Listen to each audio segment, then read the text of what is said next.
Hello, it's Mark from Cars and Cameras, and I really wanted to try out this camera when it first came out, but I finally got my hands on one. This is the Sony FX30.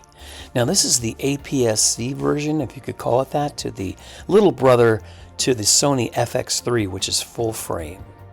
Now, this camera is an interesting one because to save money, they didn't include a shutter. So basically it does have an electronic shutter, but if you're using this camera for stills, you might want to rethink that because it's only going to have an electronic shutter versus a mechanical shutter that you would find, say, on the FX3. Looking at the camera body itself, it looks identical to the Sony FX3, a bit for the smaller sensor, the APS-C size sensor, but everything else on the camera looks very similar. Maybe it feels a little bit lighter in the hand.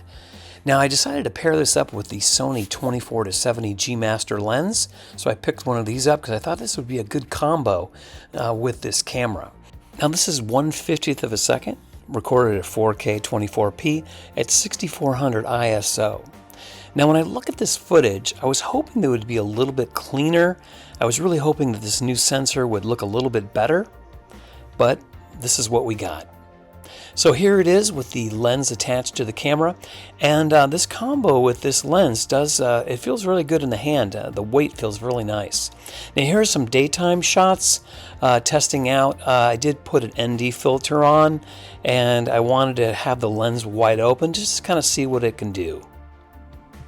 The rear LCD on the camera flips out just like it does on the Sony FX3. One thing to keep in mind when you're using a camera like this is that it only features this rear LCD. You do not have an electronic viewfinder like you'll have on the Sony mirrorless cameras. And so that's something to keep in mind. Now if you're going to use it with an external LCD to help your focusing, well, that's probably a great idea because the LCDs on the rear of the Sony cameras are not the best LCDs. They're kind of behind compared to Canon and even Panasonic with their new Lumix line. So that's something to be aware of if you're just going to use this. Also, they do sell loops where you can use it like a electronic viewfinder, but I don't recommend those because they don't really work that well and they are pretty bulky. So you can see here from the daytime samples and the shots of the guitar, the camera works really well during the daytime shots. It is a little weak, I would say, with the nighttime footage, and I am using a pretty incredible lens here. So obviously, if you're using a lens that's a little bit slower or not a highest quality as the G Master lens. Now, as you can see on the camera, it does feature the same headphone and microphone jacks and a full-size HDMI jack. So it's nice that it does have that. And I'm a big fan of clear image zoom, and this camera will allow you to do clear image zoom at 1.5x in 4K, which is really nice. The camera also features dual card slots. What's really nice about that is you're able to continuously shoot. You can also use one as a backup. So if you're just using one, you can have another one recording as a backup because SD cards do fail sometimes.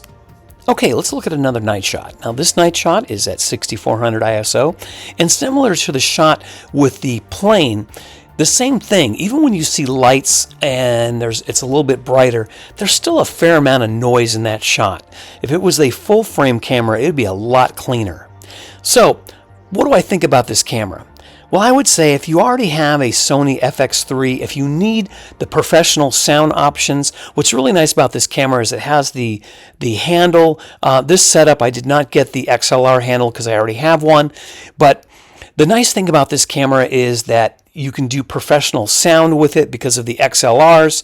But I have to say, unless you're doing things like that, there's better offerings out there, especially now in 2023, in the same price point.